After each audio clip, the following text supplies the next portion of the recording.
The Galactic Union had existed for over 50,000 years.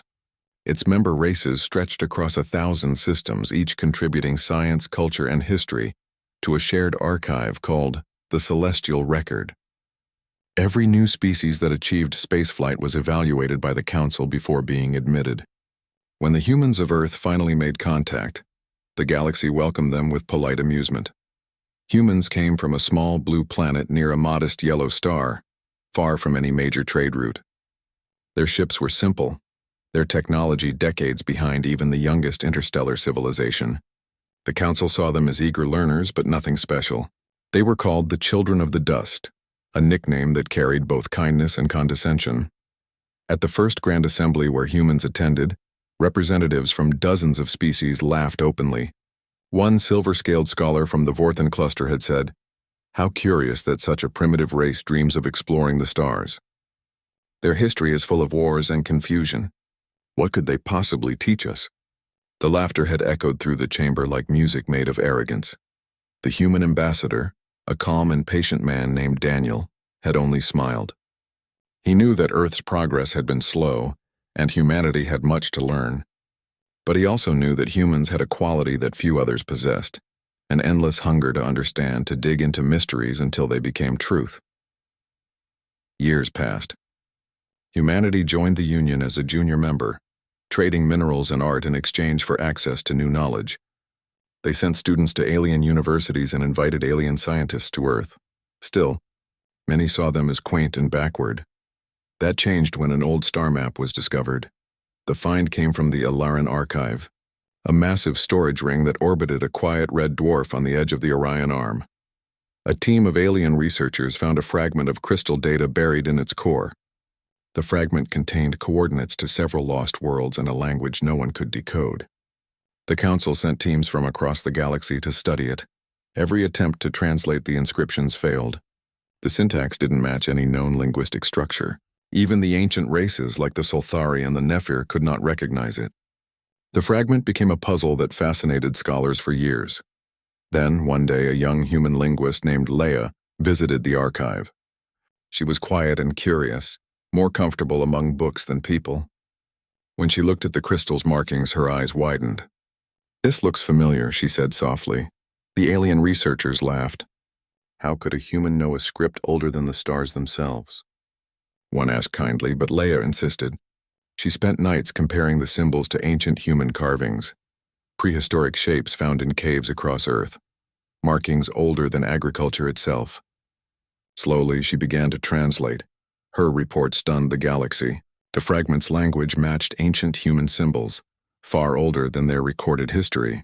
The message read, "The Watchers sleep beneath the stars. The Keepers wait for the awakening of their kin." The Council dismissed it at first. "Coincidence," they said. Primitive drawings resemble many things, but when Leia's translation led to the discovery of 3 ancient sites across the galaxy, each containing technology beyond even the Union's understanding, the laughter stopped. The first site was found on a barren moon. It held a vast chamber of machines that responded to human touch, but ignored every other species. When Daniel placed his hand on the control panel, the walls came alive with light.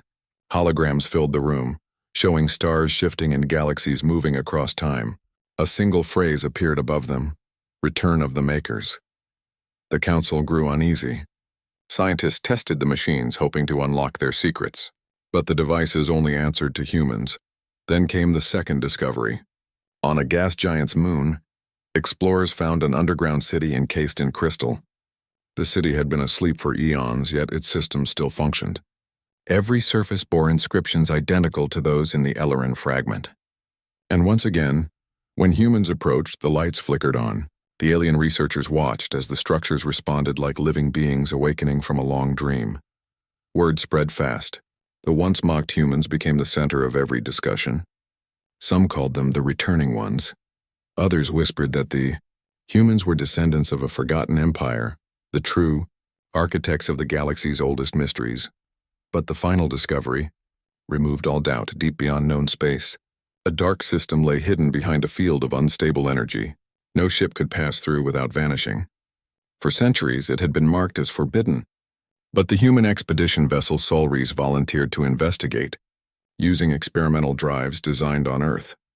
The crew knew the risk, yet they felt drawn by something beyond logic, a quiet pull in their very bones. When they crossed the energy field, their instruments went dark.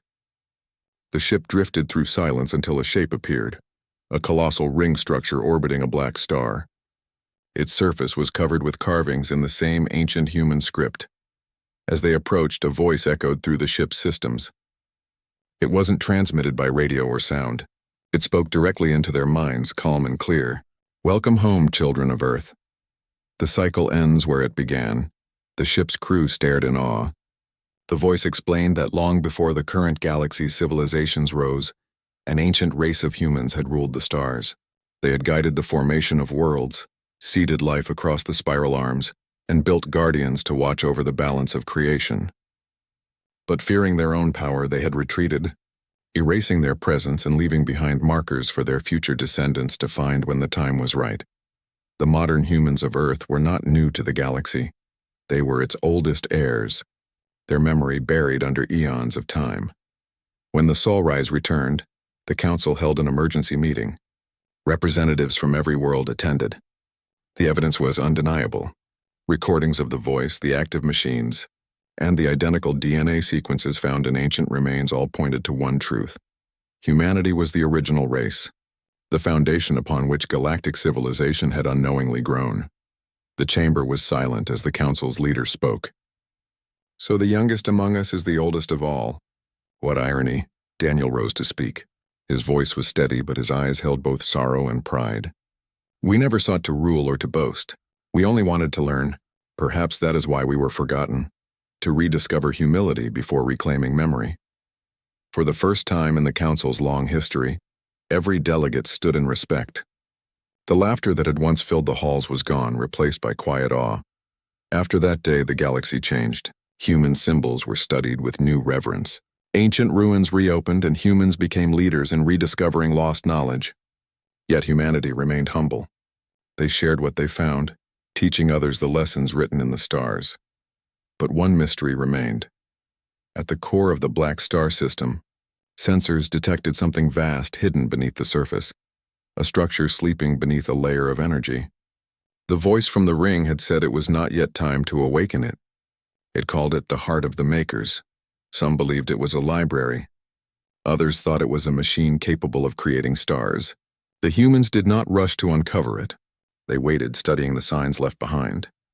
The galaxy watched as the supposed children became the quiet elders of a grand cosmic story. Years later, Leah stood on Earth's moon, gazing at the stars. She knew now that every light in the sky might hold a fragment of her ancestors' work. She whispered, "Maybe we were never lost. Maybe we were just waiting to remember." Her words echoed across generations. Humanity continued to grow, not as conquerors but as caretakers of what they had once built. The alien races who once mocked them now turned to them for wisdom. The galaxy entered a new era, guided by cooperation rather than pride. Still, legends persisted among explorers. Some said that deep within the black star, the ancient humans still slept, their thoughts stretching across the void, watching the younger races they had once nurtured. Others claimed that when the universe reached its final breath, those ancient beings would rise again to guide its rebirth. No one knew the truth.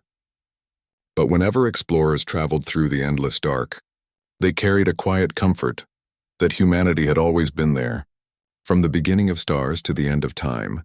And so the galaxy remembered the lesson written in light and stone. Never laugh at those who seem small, for their roots may reach beyond the stars. Never mock those who seek, for the seekers may awaken what even gods forgot. And never underestimate humanity, for in their hearts lies the memory of creation itself. The council eventually carved a new inscription in the Hall of Origins. It read, "They came as newcomers, were treated as children, but were found to be the oldest of all." The humans are not the last to arrive. They are the first to return. Generations later, when new civilizations rose and joined the Union, they were told the story of Earth, the tiny world that everyone laughed at until they learned the truth. And when those newcomers saw humans walking among them, sharing their knowledge with quiet grace, they felt a strange respect because deep down, Every being in the galaxy now knew that the stars themselves remembered humanity's touch, and somewhere, far beyond the edge of sight, the ancient machines still waited, their lights flickering softly as if whispering a promise. We remember you. The galaxy would never forget again.